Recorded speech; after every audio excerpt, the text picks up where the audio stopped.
If the power went out tonight, would you freeze or survive? Because during World War II, soldiers faced 30-degree Goan blizzards, no insulation, zero electricity, and still managed to stay warm using hacks modern homes can't compete with. Today, U.S. households spend over $1,200 a year on heating, and over 20 million Americans are already behind on utility bills. But these 5 forgotten White House heating tricks work better than your $5,000 heat pump. And they need no power, no gas, and no money. If you want to survive the next blackout or just slash your winter bills, you need to hear this, because history already solved the cold. And we've been ignoring it ever since. 5. The brick bed warmer.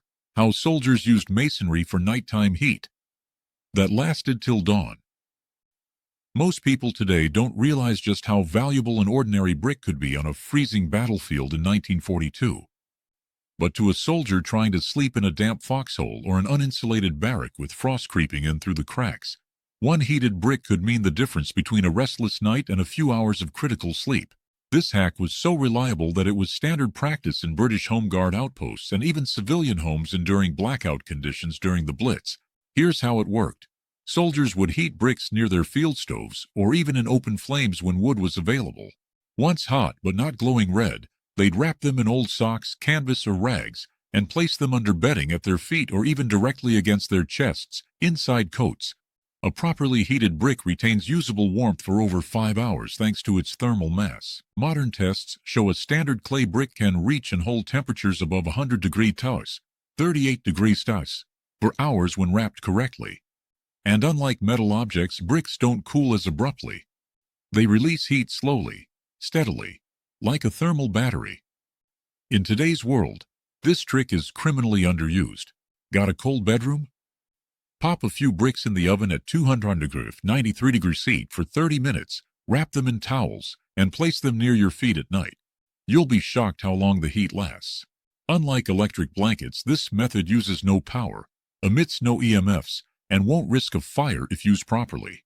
And yes, if you're prepping for grid-down scenarios, a box of bricks becomes more than just construction material.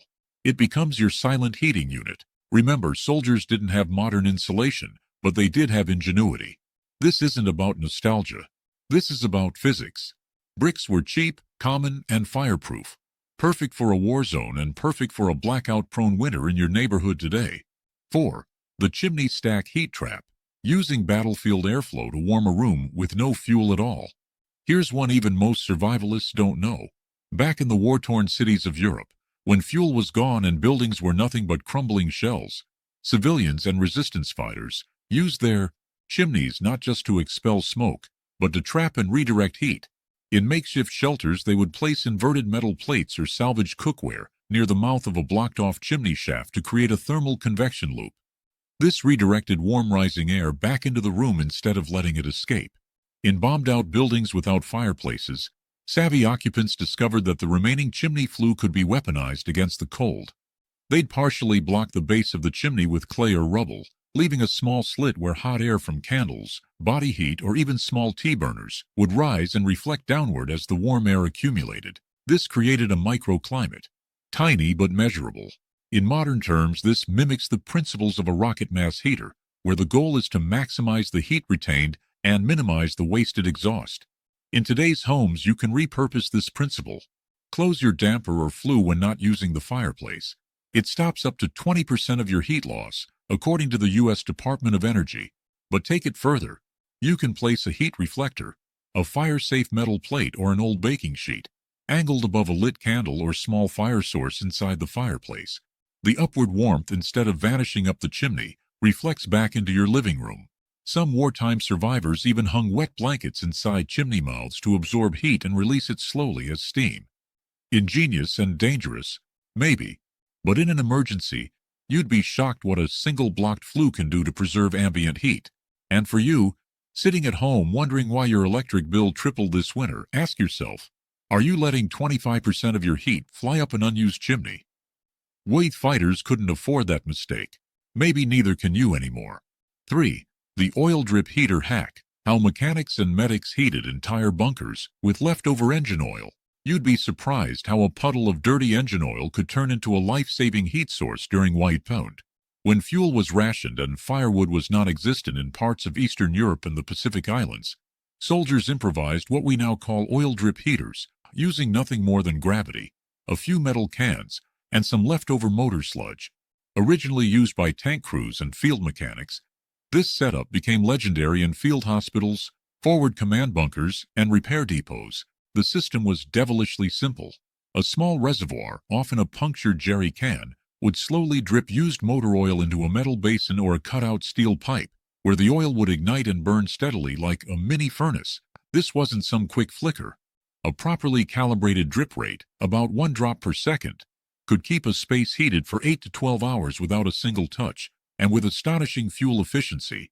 The burn was hot, clean enough to minimize smoke, and incredibly consistent.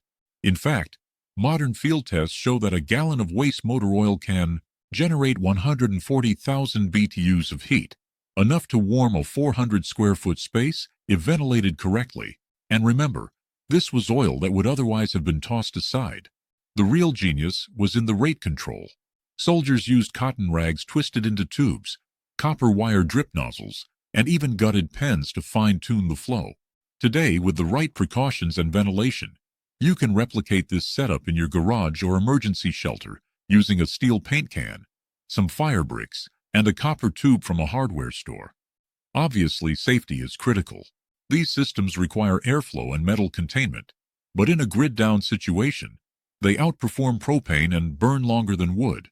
Some off-grid homesteaders are already using modern versions, sometimes called waste oil heaters, and they're legal in many areas.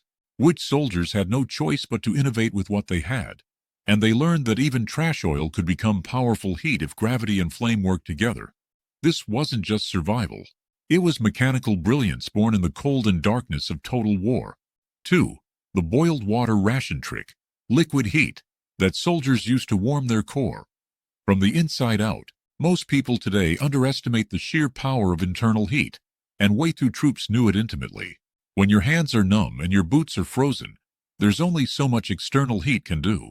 That's why medics and frontline commanders routinely used what became known as the boiled water ration trick, a method not just for hydration, but for internal heat regulation so effective it's still used by Arctic survival teams today.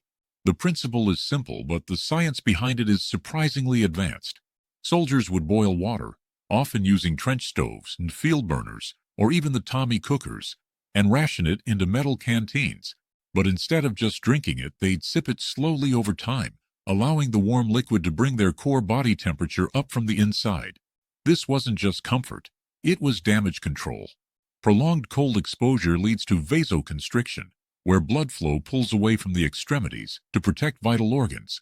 By sipping hot water steadily, soldiers reverse this effect, promoting circulation back into fingers, toes, and ears, preventing frostbite and improving coordination. Modern data backs this up.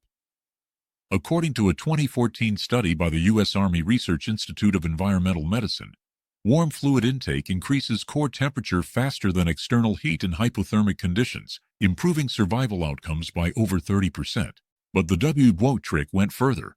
Soldiers wrapped their hot canteens in cloth and held them against the armpits or groin, the body's central heat reservoirs, while sipping. The result? A two-pronged internal-external heat surge that revived energy, boosted morale, and let troops function in 20°C conditions. You can replicate this today in blackouts or during winter camping. Heat a stainless steel bottle, wrap it in wool and hold it close to your abdomen or thighs. Combine that with sipping herbal teas or just plain hot water every 10-15 minutes, and you've got a full-body heater without electricity. It's not just staying warm. It's thermoregulation that outperforms layers and blankets. WWII medics knew. You heat a man's core and you give him back his strength. And today, that lesson could save your life when the grid goes down or the furnace fails. 1. The straw and earth insulation method. How soldiers turn dirt and hay into dead silent warmth. That outsmarts modern insulation. When you think of military ingenuity, you probably imagine weapons, tactics, maybe supply chains. But the quiet genius that saved more lives in the freezing winters of the Ardennes and the Russian front wasn't a weapon. It was straw and dirt. That's right. The #1 most effective WWII heating hack wasn't a fire, a coat, or a fuel ration.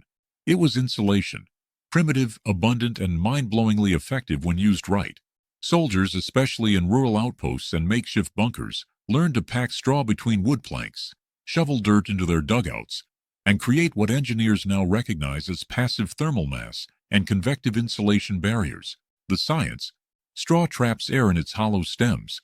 Every inch of straw is a maze of microscopic pockets of still air, which is exactly how fiberglass and down jackets work today.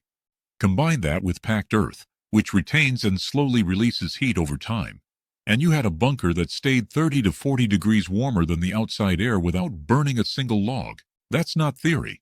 In the Battle of Bastogne, some American soldiers recorded interior temperatures of 45°7 degrees in dugouts surrounded by snow and straw, while the outside temperature dipped to 10 degrees 23 degrees Celsius. They built straw walls inside tents, slept on thick beds of it, keeping them off the frozen ground, and even filled sandbags with it when they had no dirt. In homes, villagers lined their attic floors and crawl spaces with straw, the original loft insulation. Want to recreate this at home? You don't need hay bales in your living room. Use space blankets behind curtains, pack spare blankets along the base of walls. Or if you're off-grid, fill trash bags with shredded newspaper or pine straw and line them against windows. Straw bale houses still exist today because this trick never stopped working. In fact, according to a 2021 report by the Passive House Institute, straw bale walls can deliver R values as high as R35, which outperforms many commercial insulations. And here's the kicker: in a long-term blackout, you won't care how fancy your heat pump was. You'll want barriers, still air, earth mass, straw, just like the soldiers did when they hunkered down under artillery fire, wrapped in silence and warmth, with nothing but mud and hay between them and the cold. The best heat is the kind that doesn't escape, and WWII soldiers figured that out better than any engineer could have taught them. These weren't just clever tricks. They were survival code written in frostbite, artillery smoke, and desperation. Every single hack you just saw was battle-tested by men who had no central heat, no second chances, and no backup generator, humming in the basement. And yet they lived. Some even came home to teach us. But we forgot. We traded their knowledge for convenience. And now, when the grid is fragile, fuel prices are breaking records, and winter storms knock out cities in minutes, we're the ones unprepared. But you've seen what works. You've seen what lasts. These aren't just hacks. They're blueprints for staying warm when everything else fails. So if you want more lost survival knowledge, more wartime secrets that still work today, hit that subscribe button, drop a comment, and share this with someone who thinks heat only comes from a thermostat. Because the old ways aren't just old, they're smarter than ever. And when the next blackout hits, it won't be history class. It'll be real.